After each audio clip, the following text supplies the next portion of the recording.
al abogado Vicente Solano, profesor de la Universidad de Cuenca. Abogado Solano, bienvenido. Las elecciones se dan en un entorno nacional e internacional bastante complejo. Una débil institucionalidad del país, una economía desfalleciente, inseguridad y en lo externo dos guerras de magnitud, particularmente la más recientemente declarada entre Israel y Palestina, con un desarrollo aún impredecible en cuanto a sus alcances. En este marco, quisiéramos iniciar este diálogo preguntándole cómo ve la coyuntura ecuatoriana. Muy buenos días, querido Gustavo. Muchísimas gracias por la invitación y obviamente también gracias a todos quienes nos ven y nos escuchan. Bueno, solamente una pequeña corrección. Ahora soy docente en la Universidad Politécnica Salesiana. Solamente hago esa pequeña corrección nada más. Correcto, gracias por la corrección. Sí, muchas gracias. En realidad me parece que la situación es bastante compleja, la cual nos presentamos en las próximas elecciones.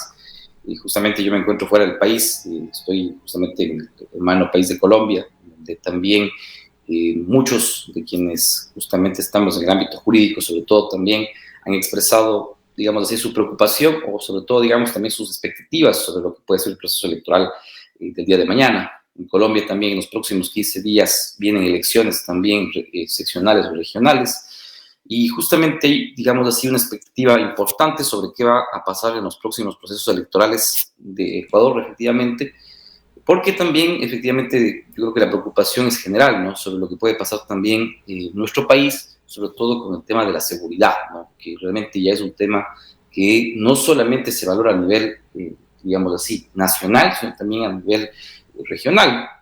Como entendemos, efectivamente, y muchos también han expresado esa preocupación, la situación electoral de Ecuador también puede generar, ¿no?, también, diríamos así, una avalancha de problemas o de soluciones frente a lo que puede pasar este próximo domingo. En ese sentido, me parece que en realidad la decisión que toma el pueblo ecuatoriano el día de mañana es muy importante para el próximo año y medio y los próximos 2 años que tenemos, efectivamente, un poco menos, dentro del proceso electoral que se avecina el día de mañana. Ahora bien, la situación yo creo que tampoco es, para mí, en mi perspectiva, no es que con lo que pase mañana definitivamente va a terminar con los grandes problemas del país. ¿Por qué? Porque en primer lugar el tema de la seguridad, por ejemplo, es un tema mucho más complejo que implican soluciones, como decíamos, no solo a nivel nacional, sino a nivel regional, y que además, pues yo creo que en 1 año y medio es muy difícil de que un gobierno pueda resolver ese problema. Que puede dar pasos importantes, efectivamente lo hará, pero a su vez me parece que es muy difícil decir que en 1 año y medio la situación cambiará totalmente y que tendremos un país pacificado. En segundo lugar, me parece que el tema también muy importante es la situación económica y tercero, la crisis obviamente política que existe todavía en el país. Recordemos que estas elecciones, ¿no?, son el resultado justamente de la aplicación de la muerte cruzada y por lo tanto, pues estas elecciones no deberían, en un marco, digamos, en un cauce normal, deberían haberse dado, sino que hubiéramos continuado en el proceso, digamos, de hacer las elecciones del 2027.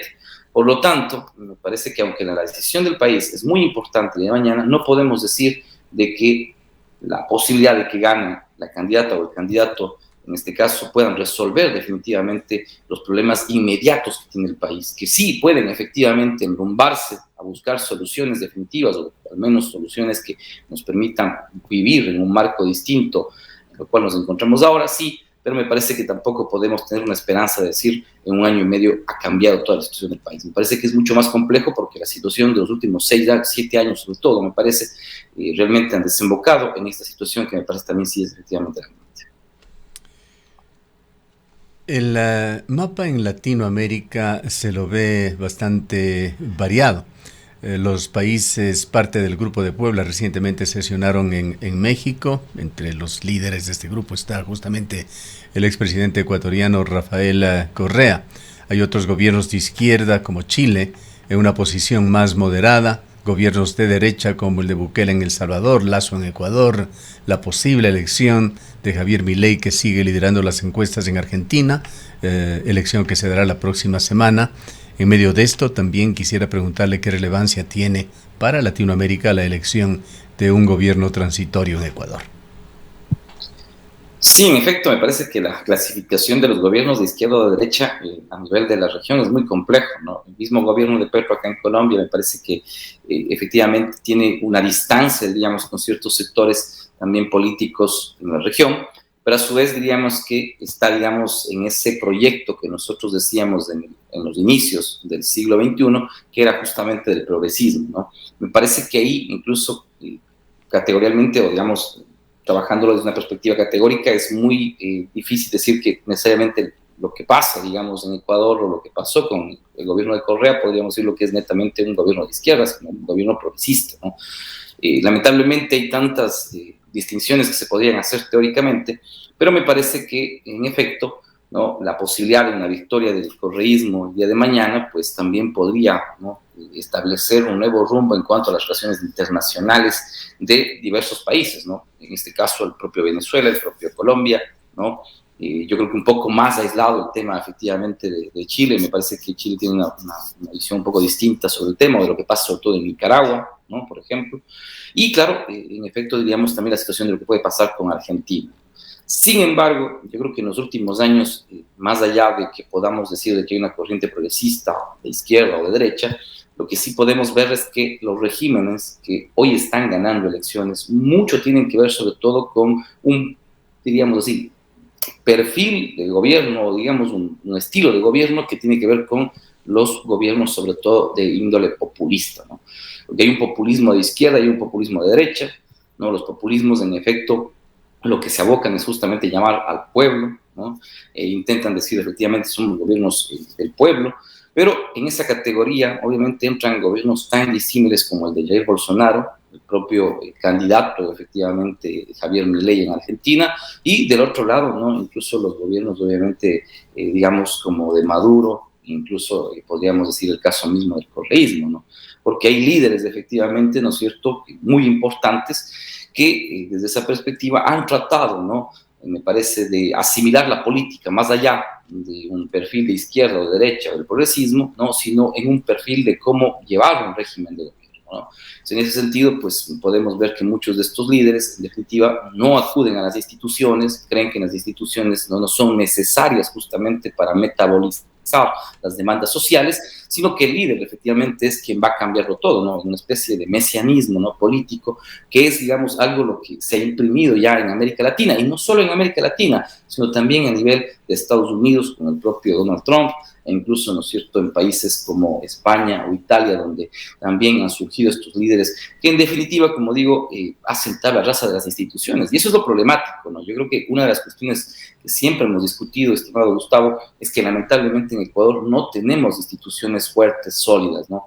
Hace pocas semanas atrás, justamente, el expresidente del Consejo de Participación Ciudadana y Control Social, Ale Vera, ¿no?, inició justamente un proceso de veeduría para revisar las decisiones del Consejo de Participación Ciudadana Transitorio, encabezado por Trujillo.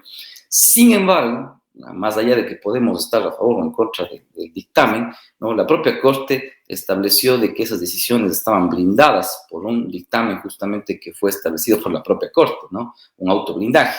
Sin embargo, ¿no es cierto?, se intentó iniciar justamente ese tipo de revisión de estos actos que, como decíamos, no podían ser revisados, y claro, terminó finalmente con la destitución de Ale Vera. Yo no estoy de acuerdo, efectivamente, en el sentido de que ese tipo de actos o de actuaciones deben darse por parte de los funcionarios públicos.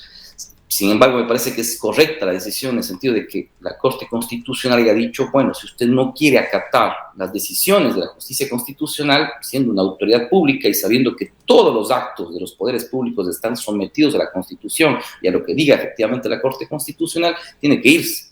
Me parece que eso era efectivamente lo que se debía hacer. Porque claro, ¿qué va a pasar el día de mañana, estimado Gustavo? Es de que justamente porque no tenemos instituciones sólidas, ¿no?, entonces el día de mañana viene un alcalde, un prefecto y dice, yo no voy a cumplir con la sentencia, efectivamente, ¿no es cierto?, que ha dictado un órgano jurisdiccional, en este caso de la justicia constitucional. ¿Qué problema conlleva justamente que las sentencias no sean cumplidas justamente y acatadas? Es porque no tenemos una institucionalidad, ¿no es cierto?, fuerte, sólida. Y me parece que es importante, más allá de a quién beneficie o a quién, digamos, en este caso puede perjudicar una decisión de ese tipo, me parece que es sustancial discutir que es importante tener una Corte Constitucional que haga respetar sus decisiones y, por lo tanto, que tengamos una institucionalidad fuerte. Yo creo que eso es lo importante. Lamentablemente, me parece que en cambio en el lado político y en el lado electoral, lamentablemente no creo que hemos entendido muy bien eso, ¿no? Se habla de las posibilidades de consultas populares, se habla de las posibilidades de generar tal vez incluso una asamblea constituyente, no probablemente en este año, año y medio, porque el tiempo es imposible en ese tiempo poder desarrollar un proceso constituyente, pero sí se ha escuchado, incluso del propio expresidente Correa, de que ellos tienen la idea efectivamente, ¿no?, de volver, diríamos, a hacer cambios en cuanto a la institucionalidad. Qué grave me parece el problema, más allá, como digo, de la posición política que uno tenga, qué grave es nuevamente tener que, ¿no es cierto?, hacer cambios en la institucionalidad, porque eso, al final de cuentas, no le da seguridad jurídica a las y los ciudadanos, en definitiva, que somos quienes sufrimos justamente frente a las decisiones que tienen los poderes públicos. Hemos empezado la revisión de un importante libro de un estratega político ecuatoriano, Jaime Durán Barba, controversial sin duda, pero muy efectivo en las elecciones en las cuales él ha estado como asesor detrás de candidaturas, caso de Macri, por ejemplo, en Argentina. Este libro es La política en el siglo XXI, arte, mito o ciencia. Lo escribe conjuntamente con su compañero de años, Santiago Nieto. Inicia este libro señalando una anécdota del propio Durán Barba, que publicó en el diario Perfil de Argentina en los primeros años del correísmo. Él señalaba que los ecuatorianos quieren un gobierno socialista sin tener idea de qué es el socialismo. Trasladando esto que dice Jaime Durán Barba al escenario actual, o a los dos escenarios posibles que se perfilan tras la decisión del día de mañana, o Luisa González de la Revolución Ciudadana o Daniel González de ADN, nos preguntamos y le preguntamos a usted, ¿sabrán realmente los ecuatorianos por qué opción están votando? ¿Tendrán claro las expectativas de lo que uno y otro puede hacer? ¿Las diferencias, los atributos de cada uno de los candidatos? Sabiendo que estos han sido muy esquivos a entrevistas de fondo, lo poco que se pudo ver en un debate tan controversial que se dio en el país, que de alguna manera tuvo alguna incidencia que aparentemente se fue diluyendo a lo largo de los días, pero en cuanto al pensamiento profundo, incluso las capacidades personales de cada uno de los candidatos, muy poco se ha podido ver. Sí, en efecto, me parece que ha habido declaraciones incluso que son bastante controversiales, ¿no? Porque el propio Daniel Noboa en algún momento dijo, yo soy de centro izquierda, ¿no? Su plan de trabajo, en cambio, que fue presentado ante el Consejo Nacional Electoral, que lo pudimos analizar, no responde a esa línea política. Las declaraciones que ha dado su actual candidata a la vicepresidencia, Verónica Abad, son totalmente disímiles a una propuesta de centro izquierda. Yo diría está en el extremo más bien de la derecha, en lo que se conoce muchas veces como el libertarianismo, ¿cierto?, político, que básicamente es la extrema derecha, desarticular el Estado, que básicamente no exista prácticamente lo público, excepto justicia y seguridad. Esa es la propuesta, ¿no?, muy cercana inclusive en las líneas discursivas a Javier Milei, ¿no?, que esa propuesta es la que está, digamos, por el momento al menos de lo que se conoce en encuestas, la que podría ganar, digamos, en las elecciones de las próximas semanas en Argentina también. Entonces, claramente, yo diría que en ese sentido es muy difícil poder discriminar y decir, mire, la propuesta de Daniel Noboa es una propuesta de centro izquierda o es de derecha. Si uno va al CNE, tiene una realidad, si escucha a la propia Verónica Abad, incluso en algunas propuestas al mismo Daniel Noboa, uno claramente puede decir que esa no es una propuesta de centro izquierda, es una propuesta de derecha. Quizás probablemente ahí lo que habría que discriminar es si es una propuesta de derecha, o centro derecha, o de una extrema derecha. Parece que en ese sentido las declaraciones que ellos mismos han dado en la campaña o anteriores develan cuál es su propuesta. Yo creo que es una propuesta de derecha, claramente. La propuesta de Arauz me parece que no se refirió. ¿Cómo la califica? No, en el caso de la propuesta del correísmo me parece que hay unas cuestiones, digamos así, o elementos en su plan de trabajo que efectivamente... Claro, pero le digo a Arauz porque no tiene coincidencias en algunos puntos con la candidata Luisa González. Han tenido incluso que hacer aclaraciones públicas respecto a algunos temas. Sí, en efecto, yo creo que el caso de Arauz y el mismo de Luisa González también tienen algunos, digamos, algunos elementos también discrepantes probablemente. Yo me refiero más bien al plan de gobierno que se estableció en el Consejo Nacional Electoral, donde hay un sincretismo entre ciertas políticas que podrían decirse son progresistas o algunas diríamos de izquierda, pero a su vez también yo creo que en el tema de, digamos así, temas como la minería, temas como justamente la cuestión de derechos sexuales, reproductivos y otros tienen incluso ciertas similitudes, ¿no?, en las propuestas en cuanto a Luisa González y a Daniel Noboa. Por lo tanto, yo digo, las propuestas no están totalmente claras, ¿no? Y uno no podría decir necesariamente que es una propuesta estrictamente de izquierda o socialista. Yo creo que eso no lo hay en la línea del correísmo. Y obviamente, pues en ese sentido, tampoco creo que hay una línea, digamos, clara en torno a los proyectos, obviamente, decir, vamos a un proyecto ambientalista, por ejemplo, digamos, del lado de Luisa González o de Daniel Noboa. Yo creo que las líneas igual siguen siendo pro-extractivistas, siguen siendo líneas, digamos, muy controversiales en cuanto a derechos sexuales y reproductivos. Por lo tanto, digamos que hay líneas incluso de encuentro, ¿no?, entre las candidaturas. Por eso yo digo, es un poco difícil establecer, decir, no, es que si vota por el correísmo, usted vota por el socialismo. Me parece que estamos muy lejos de eso. Por eso mismo sus propuestas, y obviamente yo creo que es la línea ya de la campaña electoral, un poco son propuestas un poco generales, ¿no?, un poco más bien atractivas al público para decir, bueno, necesitamos su voto, ¿no? Entonces, claro, sale Luisa González y dice, bueno, para el tema de la propuesta del ingreso a la universidad, ¿no es cierto, chicos? Vamos a incrementar los cupos de la universidad, que es algo que se viene reclamando desde muchos años, que es una propuesta efectivamente desde las universidades también y desde los sectores estudiantiles, es una exigencia, diríamos así. Sin embargo, recordemos que, digamos así, en la propia reforma de la Ley Orgánica de Educación Superior, pues se mantuvo o se estableció, digamos, los requisitos justamente para el ingreso, que yo creo que es un debate muy complejo, pero al final de cuentas, hoy la propuesta del correísmo es un poco, digamos, hacer una crítica incluso a los años iniciales del correísmo, donde activó, diríamos así, procesos que efectivamente permiten un mayor tamizado, ¿no es cierto?, de quienes ingresan a la universidad. Por lo tanto, yo digo, Gustavo, en ese sentido, es muy difícil decir que la propuesta del correísmo es una propuesta socialista. A su vez, decir que la propuesta de Daniel Noboa efectivamente es una propuesta de centro-izquierda, también me queda muchísimo la duda. Me parece que es una propuesta de derecha, ¿no? Y yo lo digo sobre todo escuchando y leyendo el plan de trabajo que se presentó al Consejo Nacional Electoral, que es lo que efectivamente deberían cumplir, más allá de lo que se diga en campaña electoral. Me parece que eso yo creo que hay que estar claros, porque en efecto luego lo que se puede decir es, bueno, mire, yo presenté mi plan de trabajo en el Consejo Nacional Electoral y eso es lo que se va a cumplir, o eso es lo que se debería cumplir, más allá de lo que usted pueda escuchar en los spots televisivos, más allá de lo que podemos escuchar en las redes sociales. Finalmente, yo creo que con eso realmente la situación es un poco difícil de valorarla en el sentido de que yo voy a votar por una X o Y propuesta. Además, y como dice el mismo Drón Barba en el libro que usted citaba, justamente, estimado Gustavo, él dice claramente, en las líneas ideológicas, ¿no?, usted puede encontrar un 10 o 15% de personas que efectivamente votan por una propuesta de izquierda o de derecha, más o menos por ahí, ¿no?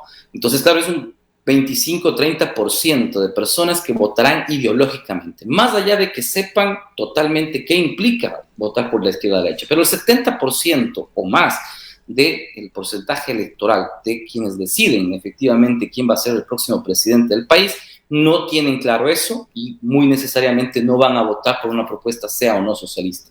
Claro, hay sectores que efectivamente sí van a votar por algo. El sector correísta, efectivamente, ¿no es cierto?, ese 25-30% de votos duros que tiene, en este caso, Luisa González, lo harán porque detrás de ella está la figura del expresidente Correa. Pero por otro lado también tenemos, ¿no?, un 20-25% de personas que van a votar justamente por todo lo contrario, ¿no?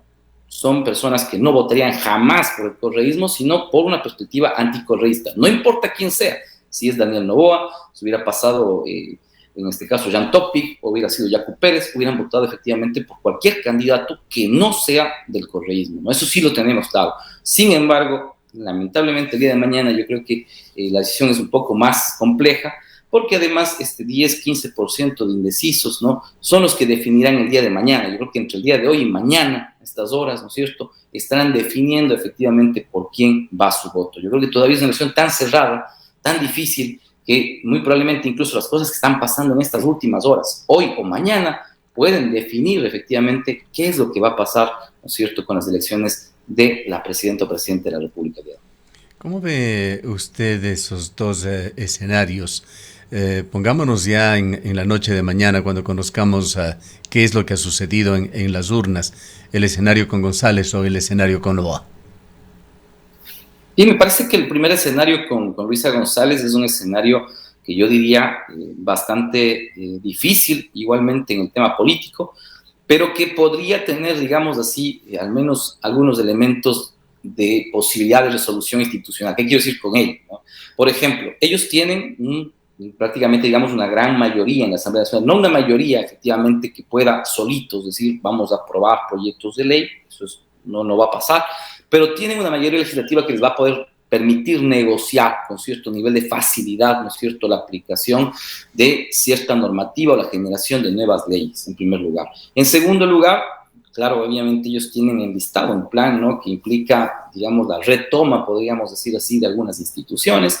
Eso es un poco preocupante porque yo creo que más allá de que exista o no cierta diferencia de visiones, diferencias entre ciertos organismos del Estado, por ejemplo, la Fiscalía General del Estado. ¿Qué va a pasar con la fiscal general, en este caso el día domingo en la noche, si es que gana el correísmo? Pues yo creo que, o el presidente de la Corte Nacional de Justicia, muy probablemente van a tener, ¿no es cierto?, mucha prevención porque ellos están obviamente en el ojo del huracán del correísmo, porque no son autoridades que son queridas o además que han sido complacientes probablemente con el correísmo. Por lo tanto, pues efectivamente ellos saben que muy probablemente se van a empezar, ¿no es cierto?, a iniciar procesos con la finalidad, ¿no es cierto?, de sacarlos probablemente de esas instituciones o al menos de entorpecer sus actividades, ¿no? Y obviamente, como decía el propio expresidente Correa en una entrevista, ¿no es cierto?, que también salió publicado en el diario del País, tomarán los caminos necesarios para lograr,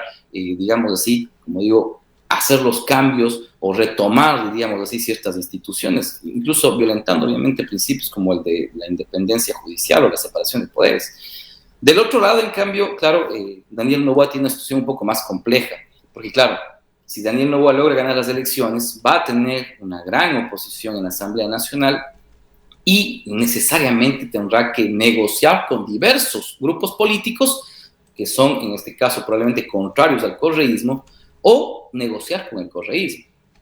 Yo creo que ahí tienen que tener mucho cuidado, efectivamente, porque, como decíamos al inicio del gobierno de Guillermo Lasso, que está finalizando, ¿no es cierto?, teníamos justamente que el presidente fue a negociar, ¿no es cierto?, no con sus aliados auténticos o con sus aliados originales, sino fue a buscar una mayoría con otros partidos, ¿no es cierto?, como Pachacuti, ¿no? Y claro, eso al final yo creo que fue un error político porque no tenía, diríamos así, la posibilidad de mantener una mayoría coherente entre su programa político y efectivamente lo que terminó haciendo, diríamos, en este caso el propio presidente Guillermo Lasso, ¿no? Entonces, claro, Daniel Noboa tendrá que buscar más bien la posibilidad de negociar su proyecto político, incluso por su línea política, con los sectores que efectivamente están, digamos, contrarios al correísmo. Eso va a ser difícil porque no hay un solo grupo. Usted sabe efectivamente que tenemos a Construye con un gran bloque efectivamente, pero que tampoco es mayoría. Tenemos al propio bloque social cristiano, que muy probablemente es más cercano al correísmo que al propio Daniel Noboa. Y tenemos obviamente las diferentes facciones, ¿no es cierto?, de la derecha política, sobre todo que son los que tienen, digamos, esa posibilidad de construir una mayoría. Pero esa mayoría, como digo, es bastante difícil porque tener 5 o 6 partidos, diríamos así, dentro de la Asamblea Nacional y establecer nexos de negociación y con la posibilidad de acuerdos va a implicar también los sacrificios de parte del propio presidente, en este caso, si fuera electo Noboa, para lograr llegar a un acuerdo. Va a tocar, en ese sentido, negociar mucho y eso usted implicará cómo se hacen las negociaciones de nuestro país, ¿no? Con respecto al impacto de un nuevo gobierno en la situación de Cuenca, del Azuay, del austroecuatoriano, creo que hay un consenso entre los habitantes del sur del país de que el centralismo absorbente, un problema histórico de Ecuador, continúa tan vigente como nunca. Las elecciones o cada elección es también un sinónimo de cambio, un sinónimo de esperanza. ¿Qué perspectivas hay con respecto a esto, a que pueda cambiar la situación del país? Esa inequidad existente, esa polarización que existe en el uso de los recursos de los ecuatorianos concentrados en las dos grandes ciudades de Ecuador y en sus respectivas provincias. Muy poco se ha hablado con los candidatos de temas relacionados con el centralismo, la delegación de competencias. Se lo hizo ligeramente, entendemos, con el alcalde de la ciudad. Algunos pedidos han sido aceptados, como el de la cárcel de Turi, que se vuelva regional por parte de Luisa González, o fue tratado el tema de del fideicomiso de la empresa eléctrica regional Centro Sur y de las empresas distribuidoras de energía eléctrica en el país, que fue negado por Novoa. Él ha señalado que vivimos en una república, no en estados federales, es una de sus respuestas, pero le reitero, muy poco se ha podido conversar. No ha habido la posibilidad de entrevistas a fondo con los candidatos y no se conoce realmente su pensamiento y las políticas que aplicarán. Sumado a esto, toda la confusión que se han encargado de poner en cada candidatura los candidato y candidata a la vicepresidencia de la República. ¿Qué expectativas tiene usted con respecto a este tema, de lo que ha podido oír, escuchar, ver con respecto a los candidatos? No, Gustavo, yo quizás puedo pecar de negativista, pero me parece que siempre hay una condición general en el tema de qué es lo que sucede en el país, ¿no? Y qué es lo que pasa con los candidatos y candidatas, cualquiera que ella sea. Yo creo que si es Luisa González o Daniel Noboa, me parece que la tendencia va a ser hacia un mismo punto. ¿Cuál es ese punto? Que, claro, como vivimos en un estado unitario, ¿cierto? En un régimen básicamente presidencialista, va a ser muy difícil, yo le digo, siendo sincero incluso, es muy difícil que, por ejemplo, Daniel Noboa o la misma Luisa González nos diga el día de mañana, bueno, por ejemplo, hay que reformar el COTAD, hay que ver si la posibilidad de reformar algunos elementos de la Constitución. Que yo bueno, creo que una reforma fundamental, todo lo que le estoy proponiendo en esta pregunta pasa por reformas al Código Orgánico Monetario y Financiero. Sin reformas a esa situación, el centralismo seguirá boyante. Exactamente. La cuestión es de que iniciar esa reforma legislativa o esa reforma incluso constitucional me parece que no está en el plan de ninguno de los dos candidatos. Y claro, es sencillo entenderlo, ¿no? ¿Por qué? Porque, claro, como presidente de la República, ellos tienen efectivamente, ¿no es cierto?, la posibilidad de tener mucho poder en sus manos y de poder, diríamos, incluso con ello, poder negociar, diríamos así, políticamente y obviamente de poder ejercer el poder sobre, en este caso, los gobiernos autónomos centralizados municipales, parroquiales y otros, ¿no? Entonces, me parece que decirle al presidente de la República, en este caso, sea el que sea, porque obviamente estamos hablando de un marco constitucional en el cual obviamente el presidente tiene muchas atribuciones a nivel nacional, yo creo que ninguno de los dos va a estar de acuerdo en la posibilidad de ellos mismos disminuir su poder, su injerencia política a nivel provincial, a nivel, en este caso, de las parroquias, ¿no? Otros cantones. Yo creo que eso es muy difícil y yo creo que eso no lo vamos a ver en realidad. Lo otro sería que efectivamente me parece, tal vez, es de que en ciertos pedidos específicos, ¿no?, especiales, como el tema de la cárcel u otros que tienen que ver con los recursos, ¿no es cierto?, sobre todo para vialidad y otros, me parece que eso sí podría ser asequible, ¿no? Más fondos Pero para las juntas parroquiales, también dijo Luisa González, no sabemos cómo lo hará sin reformar el código mencionado.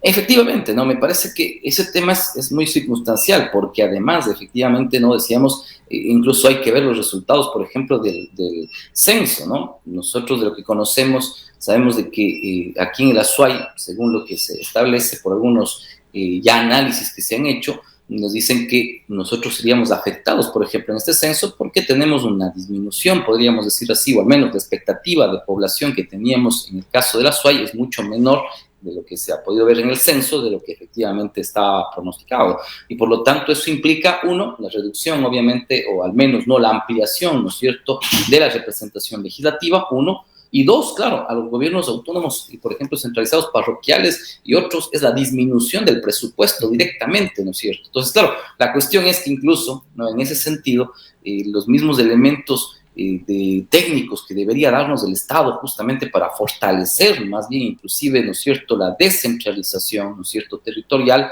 pues efectivamente no los hay, ¿no? Y lo segundo, como digo, la voluntad política me parece mucho menos. Yo creo que nosotros estaríamos pecando de ingenuos si dijéramos, no, el presidente o la presidenta o el presidente de la República van a limitar sus funciones, sus atribuciones, sus competencias en beneficio, ¿no es cierto?, de un poder local, que debería ser efectivamente, yo estoy de acuerdo con usted, estimado Gustavo, que debería darse esa posibilidad y esa reforma, pero lamentablemente esa reforma pasa justamente porque yo tendría que, en este caso, siendo presidente de la República, ¿no es cierto?, autolimitarme, ¿no es cierto?, y yo mismo perder poder político frente a los gobiernos locales para poder hacerlo. Me parece que eso no va a pasar, estimado Gustavo.